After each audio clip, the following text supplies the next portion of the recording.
What's up, Sag? Welcome to Black Madonna HP's Table Etiquettes. We're getting ready to do, Lover wants me to do the readings a little different, so I'm going to do a 9 block, see what's going on with you, what's going on in your life. So, beloved, what is the message you have for the Sagittarius? What's the first card, beloved?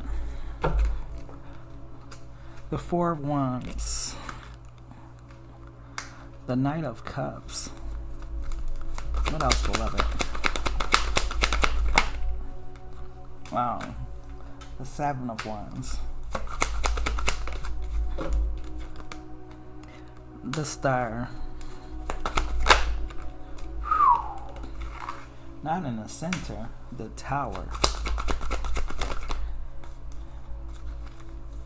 The Queen of Wands.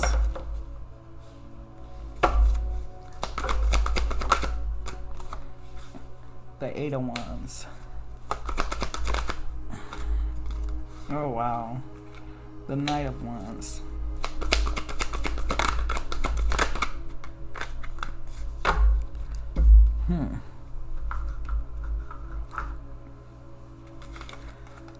The Queen of Swords and the King of Swords. You know what, Sag? This Tower moment you've been through, you got finessed, okay? This person that came in, I don't know why I'm hearing negotiation. It wasn't about love. It was like about negotiating something. Like, I don't know if it was date or how it started off, but it was something about a negotiation between you and this person. You could have known intuitively when this person came in. I knew you was trouble when you walked in, is what I'm hearing right away. That Taylor Swift song. I knew you was trouble when you walked in. But something about this person eventually allowed for you to allow your guard down and let this person in your life. Now, I feel like without this person being in your life, you had a solid foundation. Your work was going well. Your business was going well. Your home was in order. Your kids was happy. Like, your life was on a stable foundation. But something about when this person came in, like, it was like a thunderstorm, a tornado type energy. Like, it just had a butterfly effect on your life, your kids, your job, your circumstance. Like, so much in your life changed.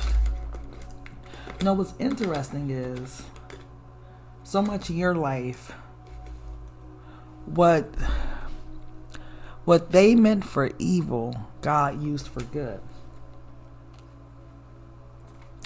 It's like this person has a certain way to themselves where they're a finesser, right? They may be handsome, smell good, look good, may drive a brand new car or have houses, have businesses, whatever. The exterior is beautiful.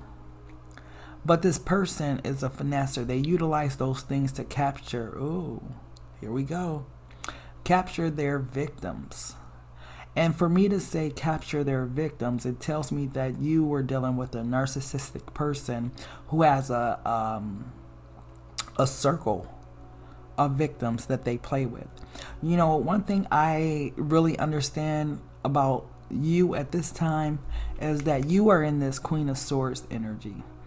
Something about this person, you're not willing to play with them regarding. The same way that they come in is the same way you're sending them back out, because I see that this person wants to try the same finessing game with you, and that you're not having it. There's no way you're having it, and you're sending this person off angry, upset, mad. But that's because when this Tower hit, you awaken to your gifts. You awaken to that part of yourself that you never knew existed. So what they meant for evil, God used for good and awakened you to your higher self of who you really are, right?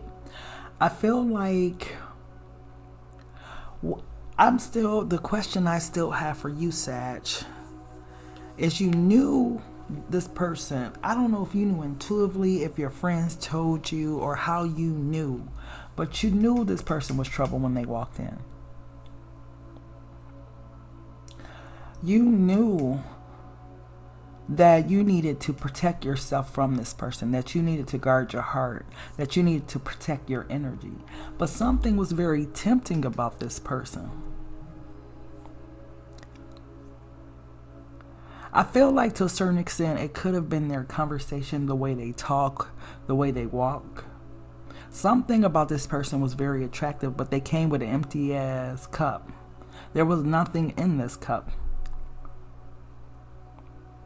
Whatever this negotiation was, they used it in reverse on you.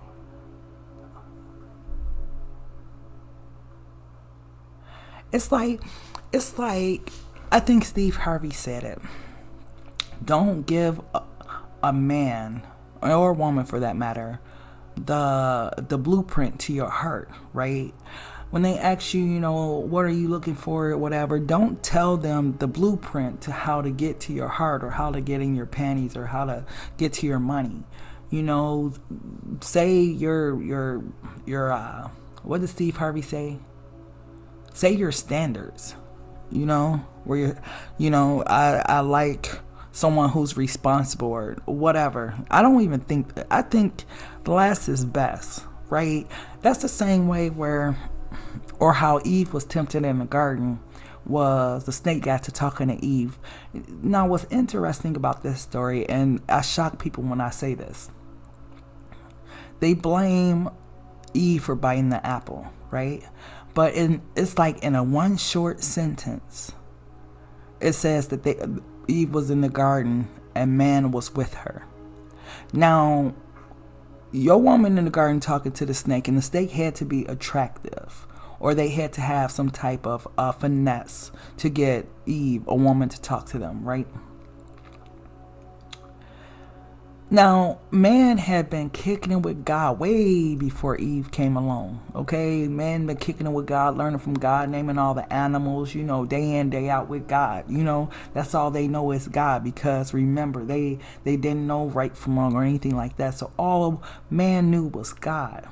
And man knew that God said they should not take a bite of that apple, right? In that moment, when Eve was tempted to take the bite, or even when Eve gave the apple to Adam, why did he bite it? When he was the one in relationship with God. Eve was brought on the scene as a gift to Adam, because God's like, everybody else got a match. It ain't good for man to be alone. I'm going to give him Eve, woman, because she come from his own womb, right?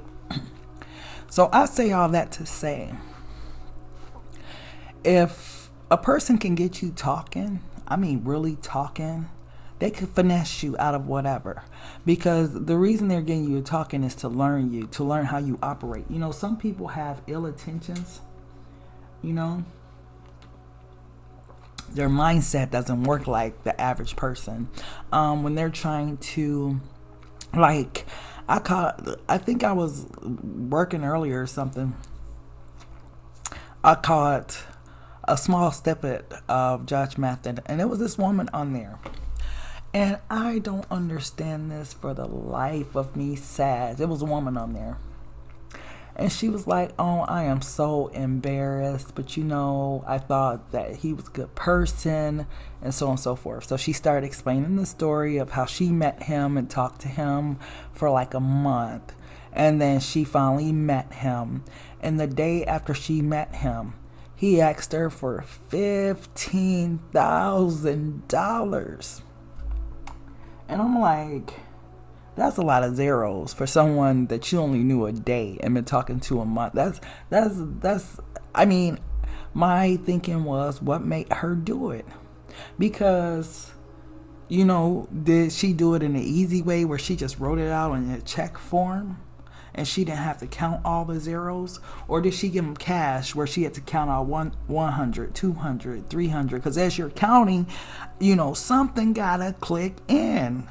Like, when you see it, but for some reason it just didn't click. And it's like, what was he saying to her for her to give her hard earnings $15,000? I think this $15,000, according to the time she was talking about it, she could have had kids, she could have got a large tax return, she could have got a PPP loan, whatever she did to get her $15,000, right? She could have, whatever. But she was so embarrassed. And there's women like her all across the country that give to men that they barely know money, cars, like the things that men and women, I'm just not gonna just say men, but the things that men and women do and then suffer the consequences subsequently. Now, this is a type of situation or the type of person that was in your energy. I'm not sure if this person was able to accumulate any financial resources or any resources from you during their interaction with you, but this is definitely that type of person, right? I just don't know. 15,000. I've heard women that gave people 5,000, and it's like, is there a ring on it? First off, that's my first question. And what, like, please tell me who's giving you just 15,000 because you asked. Please.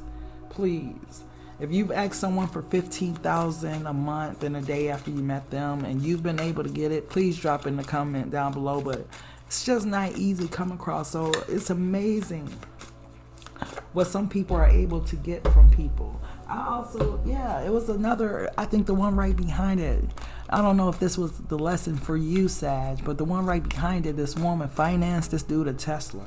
And so the judge is like, how much was the Tesla? He's like 79,000, right? So not only did she finance the Tesla for him, but she got him a wrap that cost 3,000. I'm like, I just don't get it. You cannot, it's not love, because love don't work like that. You know, love is built on a reciprocal energy, you know, where there's an equal give and take, but it happens. But let's see what's going on. What else is going on with this person? What else does Sag need to know about this person, please?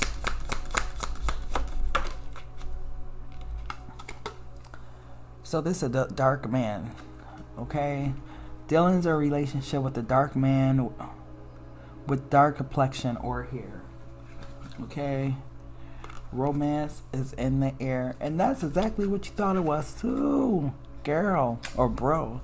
I met such and such, and they so fine, they look good, and he said, and she said, and yeah, it felt real good when you met this person. What else does Sag need to know about this person? You will be taken care of in difficult times. You are protected and guarded. This is the protection.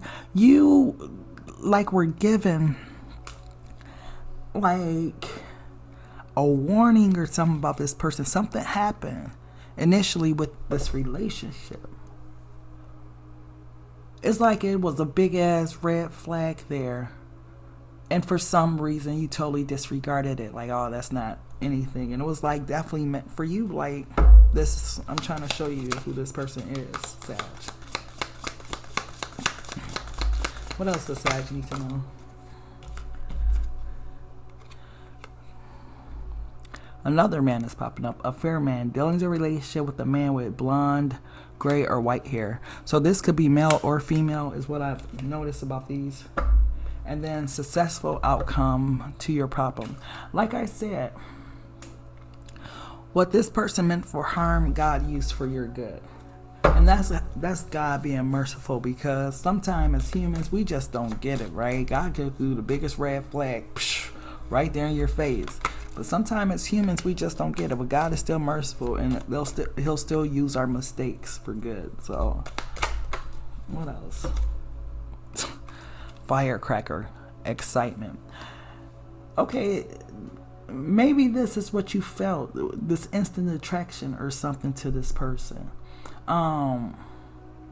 Maybe this person brought a lot of energy into your life, a lot of excitement. You know how for some people their life just seemed blah, blah, blah, blah, until like their need is bigger than their want, right? Like your want is one thing, but when you need somebody, that's that desperation, right? So I'm kind of picking up that energy. What else? Period of prosperity and abundance.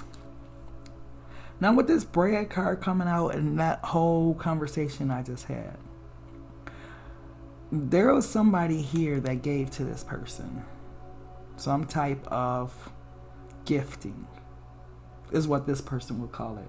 You will probably call it a loan or something. This person will call it a gift. What else?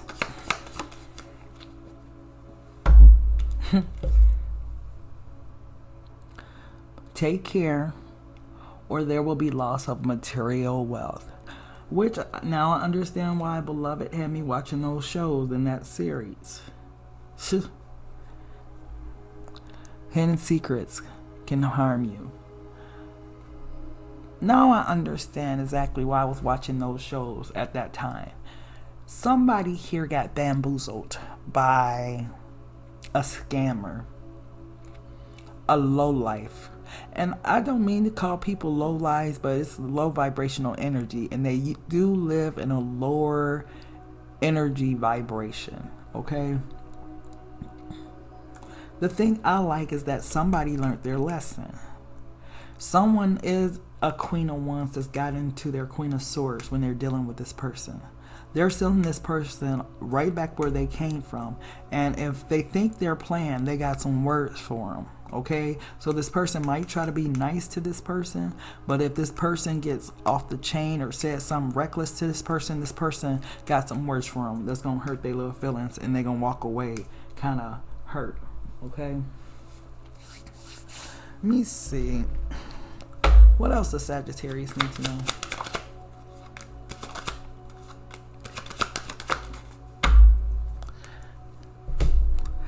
This person's trying to find their way back to you,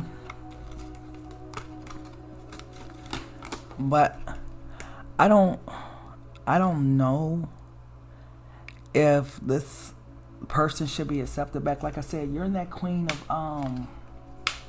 of Swords energy. I feel like the lesson was learned regarding this person, but this person still thinks about you, and they're trying to figure a way to get back to you. For some reason, this person feels guilty. Okay, let's say, because I remember I had this friend, and she had, let me see, I think she had 6 kids at the time. I want to say 6. And it was this guy she was dating, and he would come over and get money from her. So I seen him one day at the store, and I asked him, like, why do you deal with her? And he was explaining his reasons or whatever. And me being the person I am, I just can't hold my tongue. Sometimes I speak what's on my mind. So I'm like, you know, why do you take money from her when you know she got 6 kids? You know what he told me? Because she gave it to me. I'm like, oh my goodness. Well, that kind of sums it up though. Like, but as a good person, sometimes you be like, nah, use that for your kids or whatever. But I say that to say this. This person, I don't know if they feel bad because of what they did to you, because you got kids, because you used your investment money, because you used your down payment on your home. Whatever it was, this person thinks about it and they feel bad about it. And I think this is what's making them come back in to want to talk, to clear their conscience. But I would let it sit on their conscience. I would let it eat. No, stop. But I would let it eat them up, because sometimes people don't learn their lessons until, you know, something gets to them. You know, and this person needs to learn that this ain't okay. This ain't all right. Okay, Sag. But I thank you so much for tapping into Black Madonna HP's Table Etiquettes. Please make sure to like, share, comment, and subscribe. Until next time, love, peace, and soul. Take care.